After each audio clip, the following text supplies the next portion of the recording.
Hey, so in the enneagram personality system world, enneagram is an ancient Sufi personality system. There's this big controversy about how maybe some fours are really nines and they're just out of touch with themselves.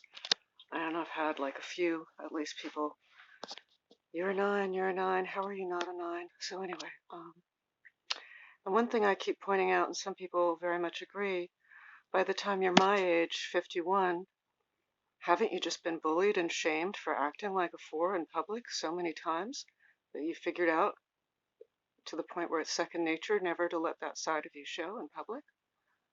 Well, it seems I have. I even managed to marry somebody whose friends and family, about 70% of them bullied me.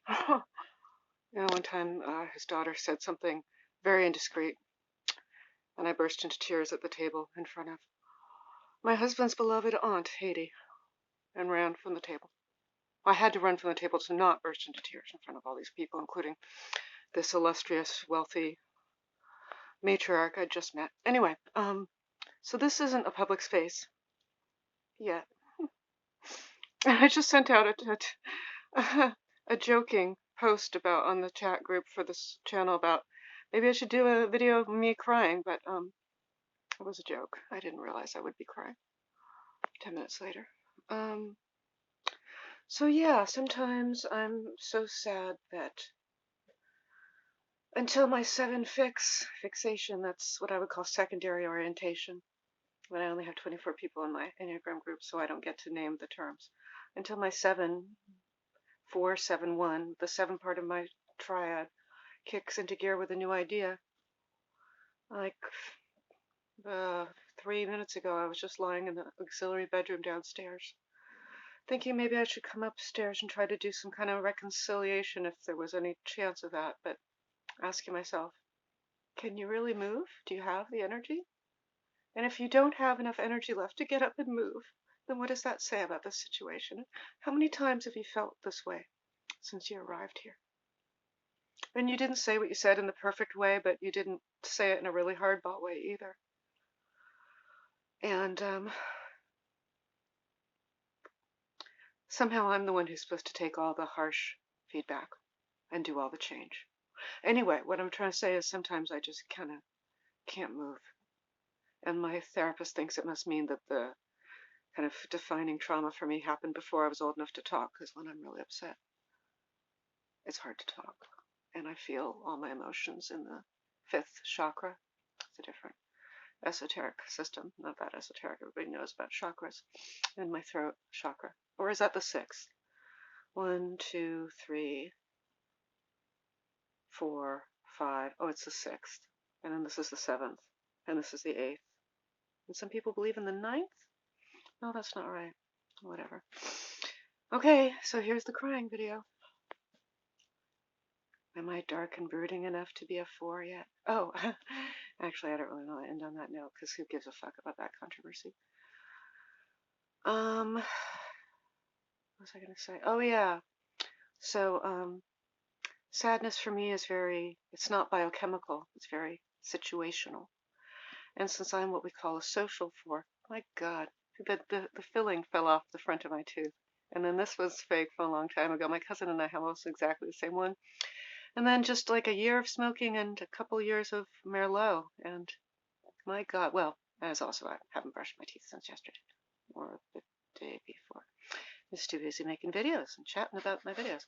So anyway, oh yeah, so since I'm a social 4, my tears, although I did cry a little bit about my phone and anxiety, but no, my tears are really about, if it was just the phone, I probably wouldn't have cried. It was, oh God, you and I and you and I and you and I, and then it was my mother calling me, and then now I don't know where my new $383 phone is. Maybe I left it in the Uber. Maybe I left it on the front lawn and somebody jumped over the fence and took it. Or it's always about people. It's social, But people think that social types love to socialize or are sociable, and I think that's not true.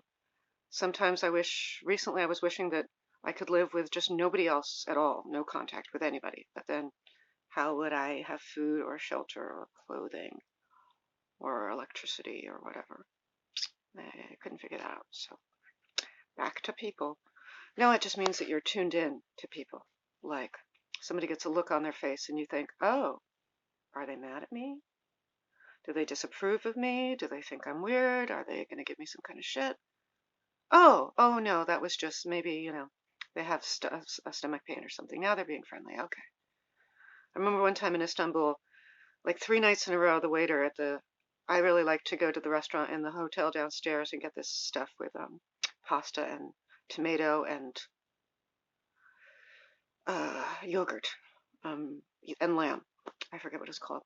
And we went out to some really more exotic kind of uh, little edibles thing one night with a great local guy named Alper and his girlfriend. Something I said after I said something, his girlfriend didn't talk at all anymore, and it was somebody asked me about my career, and I said about something good that was happening in my career. I try to be very low key about that kind of thing, but you never know what you trigger in other people unwittingly.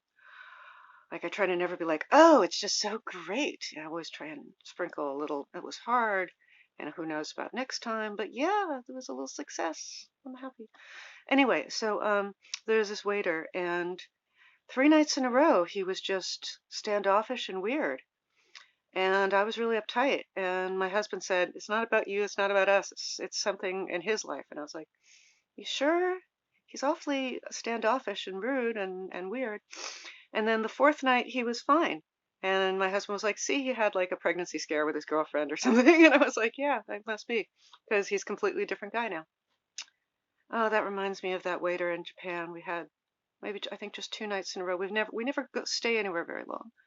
So yeah, because that's my husband's way of doing it. Um, best men's holidays except for Mexico and never ever stay anywhere for very long. I wanted to stay in Paris longer last time. Anyway, but in Japan, yeah, there was this waiter and he was just so sweet. People of Japan are kind of, it's like everybody's kind of feminine, but the women are kind of stereotypically feminine, but with a sort of strong core. So there's like a really, like very yin with a certain, just enough yang thing happening there.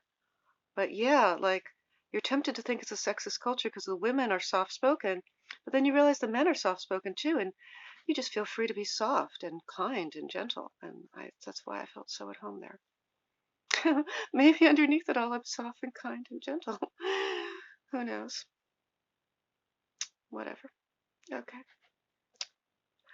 4 with 5, 471 out.